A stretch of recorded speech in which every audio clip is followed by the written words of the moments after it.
maybe by the end we'll need it, actually. So welcome to Wine Women Wellness. What are we? Episode 8. Episode 8. Which is great. 8 is great. Because Yay! we're moving forward. Right. Well, so you can tell it's not just me and Lauren today. We have our friend Joanne, who is going to help us kind of sort through some really interesting financial health information. We thought we would sort of get down to the nitty-gritty today and talk a little bit about financial health in women. And Jo has been in the financial industry for over 20 years. She's been a financial advisor in the past, and she's got some great information for us about how we can be financially healthy as women as we go forward in our lives. Well, yeah, not even just like now, right? Because Right. mean, we have different phases, and actually, as we sit here, we are all literally decades apart, which is really cool. Yes. So Yep. we have been transitioning, but there's some people starting out that are still young or new to it, and or there might be people that are in between that maybe it didn't even know about what they needed, and or there may be other people who did know what they needed, but now it's changed, right? So, I mean, we're just gonna like be really up in your face. Yes. We want to know. We can know because you have so much experience. You have so much knowledge about this. Kind of give us a breakdown of what financial health looks like for not just somebody who's in their 30s, but maybe their 40s, their 50s, their 60s. Right. Well, I think number one, that financial health is really understanding where they are, where they've been, and where they want to go. I think that's the biggest thing is, right now in the new year, kind of taking that moment to say, okay, what do I envision my life to be?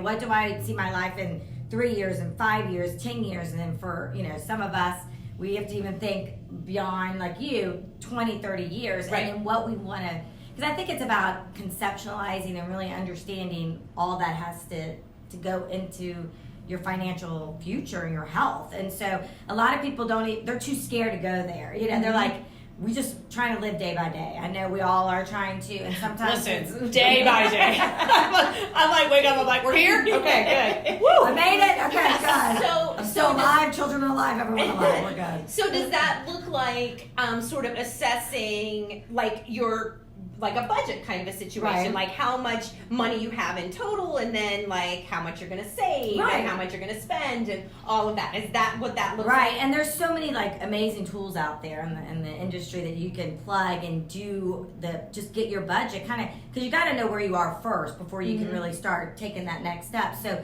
just having a good budget and being in control of that, like even if you're not the primary breadwinner, or even if you are, or if you are, your husband kind of does everything or you do everything. I mean, really it's important for both of, whoever to be on the same page and really understand, okay, where's my money going? A lot of times there's stuff that's just going out the door, you don't even know it. And kind of getting a handle on that. And then once you get that, then you can kind of take the next step and start figuring out, okay, what do I have wiggle room to start saving or do whatever I need to do? But you've got to make those goals set out, because you could just put money away and not really know what the intention is. Well, because it's something that I've learned, especially in my 30s, because when I was younger, and especially I started out with these businesses, and I was like, my money's gone. I don't have any money. So it was just like every time I was accruing money, I would just be like, oh, I want to hold it in like really tight. Like nobody take it, because I have to, pay my mortgage. I have to pay my SBA loan, like all these things. But then I realized that saving money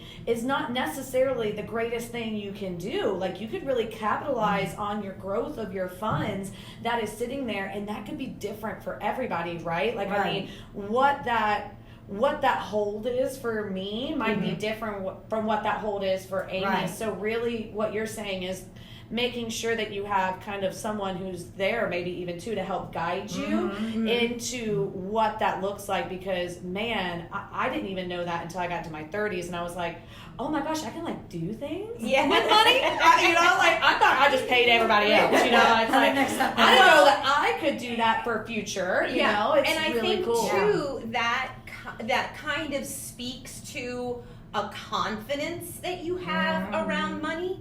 When you have confidence that you know that you can make money to support yourself, spend money to make money, baby. Then it's a little bit less like I'm holding on tight and more like I got this. If I want this, then I can have this if I do X, these Y, Z, things. right? Yes. And I think that takes a long time And for people to yeah. get to a comfortable place. Or you got to be a aware. confidence You place. can't just you can't be in the dark about it. You got to be consciously understanding, knowing what's going on, and you can't just let someone else do it for you. Well, I think that leads into another good Ask question questions. too. Yeah. I mean, and Amy, we've recently talked about this, and I think this really hits home, for you and Yeah. your past experiences as well. Yeah. So when you're looking at somebody that is married or is single and how that might play into things, this whole conversation was a genesis because I had an epiphany a couple of weeks ago. She stormed into my studio and was like, "What we about need this?" to do this. We need to do this. Whoa! Because as women and as wage earners, Right. whether you are working at home or you're working outside the home, I personally gave away my financial power to my husband when I was married. Right. And it was a really big awakening when I wasn't married anymore. And so I know a lot of people who are my age who maybe aren't my age but also have gone through a divorce, who have given away that financial power because they are raising kids, going to school and, doing 9,000 things and said, you know what?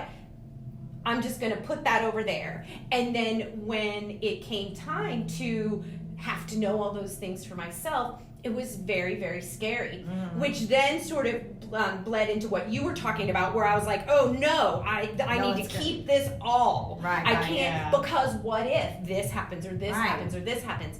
And women tend to be more conservative, obviously. They don't want anything to happen, you know. Okay. Oh, except for And if you are ever a husband watching this, just to let you know, let your woman go out shopping, okay? We are conservative with money. Thank you very much. Thank you for saying that. Well, and a man doesn't have to let us go shopping. Oh. We can just shop if we want to. No, I'm sorry. That's not. I think. Excuse me. Well, I think we all know how I am, and I'm a huge feminist, so I'm not even going to think about that. But what I'm saying is, if you are a man watching this, don't you judge. cannot be that Back up. incriminating Right. on your wife, because That's right. she is 9 times out of 10 going to be more conservative.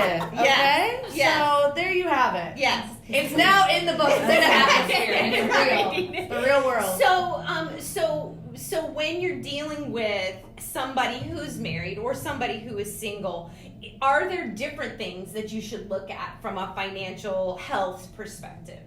Well, yeah, I mean, certainly, especially if you going through a divorce. I mean, I think the biggest thing is a lot of people, like you said, they don't know what's going on, and there's a lot of surprises that end up happening. And that was a stat that I found that said that women tend to have, there's 78% of them are surprised of the financial situations they're in after a divorce, and then they're upset because they didn't have a handle on it. And so, but then what I think the learning obviously is they start to take control and they start to invest in invest in themselves, in understanding like, hey, I need to take ownership of this, and I need to be a part of this and help it move forward and start making decisions for myself in that arena. It's very, very what's the best word? It's intimidating for a lot of, just the whole thing, and there's just so much out there and this and that, and you're like, wait, take a step back, and you have to take it small little steps. And I think you just can't get overwhelmed. That's like my biggest thing, is just have someone to help you and just guide you and ask questions. Yeah, Ask it definitely questions. is, because that, speaking on, what we just talked about, that joke, I mean, it is really true. I'm going to be completely honest. The way that I grew up Right. is a small hometown, and it was supposed to be me in the kitchen and the man going out to work, and I'll do the finances, and then you stay home and take care of the kids. And that is not the Right. world we live in today. Mm-hmm. But people even my age, so even the older people, younger people, and everywhere in between, still have that mentality. Some do, and, yeah. and that is really, really serious. I mean, and that's a mental thing for everyone. And so that, to me, I feel like it doesn't matter Right. if you are single, Right. if you are going to get a divorce, or Right. Be thinking about it, or you're in a happy, I mean, you're in a very happy marriage. Very happy, very happy. We love you, Chad. But and then you have two younger kids, right? Right, So right. everybody's going through something different. I think just being mentally aware of your stage in life, because I know some people kind of like you who are really good with their spouse, but they just don't know, because Right. we were not told growing up that was something that we should be aware of. Right. So it's kind of like people are waking up and they're like, well, wait. I should know. Yeah, Yeah. I should know this. Like, Yeah. it's And still don't be afraid to. and- And it's Yes. no one wants to have the weight on their shoulder for everything. Make it a very mutual thing. I mean, another conversation that we have for another one is about caregiving. Now I'm dealing with my parents and having that conversation with them and making sure they're, set up. And so it's like goes a full circle, and you want to make sure that there's communication and transparency, because I think that's going to only make you better. And whether you're married or not, or divorced, you have to have ownership regardless of Right. Of your yourself. situation. Right, and that's what I was just going to Yeah. say. Even there, if you take a look at where everybody chooses to be, whether they Yeah. choose to be a stay-at-home mom, whether they choose to be out and about, whether they choose to be wherever they choose to be, or in a situation where we're dealing with our parents and I'm talking to my mom about, Right. dealing with those kinds of financial issues.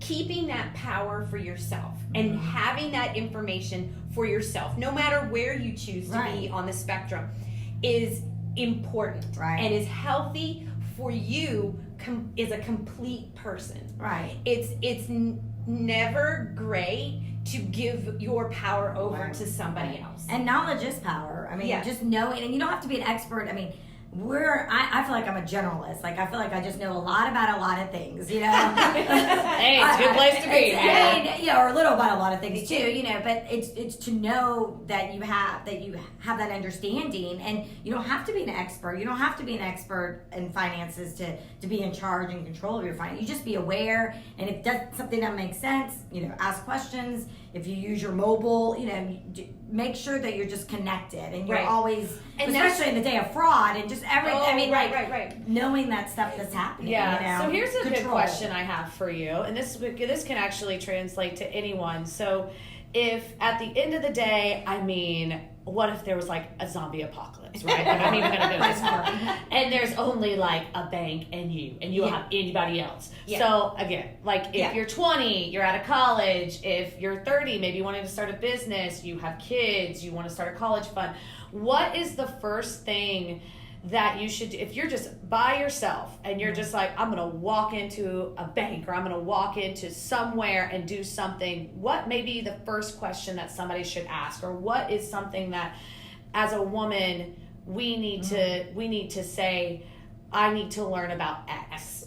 How do we direct someone on which way to go? Is there like a specific question, or is there like a good place to start? Right. Well, I think the big thing is just what's important to you. What's your priority? I mean, that's, and at different stages is going to be different. So, we could say, I mean, if just for some people it's just I need to just have control of what I'm doing in my day to day, or I need help debt management. Like I have a lot of credit card debt, or I have this and this. I need to understand how I could save more. That might be at a certain level, and then it might, or build credit. So I think it depends on like what's important to you at this particular point and what motivates you. And so I think that is kind of where you probably want to go for, and the person should ask you, okay, what keeps you up at night? Yeah. You know what I mean? I love saying that. 'cause From I a think- money perspective. You know, Yeah, and what even keeps you for like for me, my parents, you know, but there's everything has financial implications, Yeah. no matter what it is. If Sure. it's health issues and you're dealing with health bills, you know what I mean? So everything stems financially. It's just a part of it, but it's just, you know, more vacations. Oh, you know, but then there's Down for more vacation. Yes, Yeah. let's travel more. You know, I want to travel more. Or, Mhm. you know, people can be really specific. You talk about you know, being specific and smart. Yes. You're smart. Mhm. So I think that is kind of where you kind of have to, that's your baseline, and then you work from there, because Right. it's not going to be impactful if you're just asking about something that's really not meaningful to you. Sure. You know? And that really is a great place for anybody to start, no matter what age they are. Mm. And like you said too, I think you got to understand that your priorities financially may have changed over the years. And maybe you didn't Right. look at them in the 20s and your 30s, and now you're in your 40s and you're like, okay, oh I crap, gotta now get I my need to stuff look at it. together. Right. And I think everybody needs to be understanding, and give themselves some grace Yes. about where Amen. they were, and kind of being able to say, okay, I'm going to take control right now. Right. And what is keeping me up at night? What are the things that are important to me? And there are plenty of people out there that can help you. Right. There are plenty of apps on your phone. You mentioned Yeah. it. There's so many. I've got all kinds of different financial apps on my phone that can give me my credit score every Oh. day when I want to look at it. Yeah. That vibrates on your watch. It's like, your credit score is good right now. I'm like, oh shoot, let's go to the bank. But that What else can I finance? Yeah. Yeah. But can link you in real time to what you have. And I think a lot of times people get afraid about seeing that in real time. Right. Oh, I completely agree. And being able to get to a place of confidence to say, for me to take this power back, I need to be okay with looking at this financial picture in real time, and then finding people to help me if I need to. Right. And then also too, maybe you can do this at home. Okay, You know me, let's- I always love again. I know. I'm surprised I haven't Yeah. rhymed it yet in my head. But She I will, was she thinking will. of, you know, priorities, right? I mean, we always talk about this whole year, we've Right. talked about goals Goals. and how to get there and how to break them down a little bit. So maybe while you're sitting up late at night, Yeah. what keeps you up late at night? I always have pen and paper by my bedside, mainly because I have some like trippy dreams, and I'm like, what just happened? I don't remember that. That's weird. But also too, like I'm like, oh my gosh, I forgot to turn the lights on at the studio. Yeah. Whatever it is. Right. Yeah. Right. Maybe some of that comes into your financial well-being. Yeah. And use maybe your top 3 and start small. Like, Yes. what do I Don't have to boil get the done ocean. tomorrow? Yeah. What do I have to get done tomorrow? And then maybe the middle is, what do I see myself doing in a few weeks, months, whatever it is. Yeah. Don't overwork yourself here. Right. But then your last one, your third one, is what's your biggest dream? Your biggest What do goal. you really ever want to be, do, see that's financially rooted Right. in you having some sort of stability in your funds? So again, starting off small, like what do you have to do? Like put your paycheck in the bank. Like something small, like, or, you know, Right. do I even have a bank account? Do I need that? What does that look like? Right, and then right. just building up from there. Yeah, just don't three. because it gets so overwhelming. Like Yeah. you can't just start small and just Yeah. because everything gonna lead to something else. You know Yeah, what I mean? it builds, It right? builds upon it. Yeah. And I'm a big conceptual. Like I compartmentalize things too, which is important, especially when. For me, my brain works like, okay, what's important like now, and then Yeah. okay, what's something like the 3 to 5 years, and then and that's gonna dictate how you do certain things. It's gonna your behavior is gonna reflect what you do for each one. You know what I Yes. mean? So And you'll feel more confident walking into wherever you go. I mean, Yeah. and talk to whoever you already have the game plan right here. Right. And they can be like, I hear you. and let me Right. help you with Well, those steps. and to support you as you get older and things change, and people are going to have to start looking about how to make sure that they stay financially healthy once they're retired and beyond. Oh, yeah. And those kinds of things start when people are 20 and 30 and 40. So I think being able to feel comfortable and not giving away your power, but taking that confidence and then being able to step by step make small changes is going to help everybody a lot. Oh, Joe, this was really good stuff. Thank you, Joe. We love it. Yes. I love talking about this. I'm very passionate about it, and Well, just because financial health, I think is beyond just dollars and cents. You know what I mean? It's when you're talking about financial, like when we're older and stuff. I mean, you got to think about wills and health proxy. I mean, that's health. I mean, that's all in the whole scheme of things. So but don't be overwhelmed. Don't be overwhelmed. Take small steps, because each, as you go into each different life, things are going to come into, each fruition. phase, right? phase, It's so different each and every time. Well, hopefully you can find somebody out there that works best for you. Yep. We're so thankful that we have little JoJo. I know. I'm so happy to Everybody, be we here. hope that this helped you out. We hope that this was beneficial for you,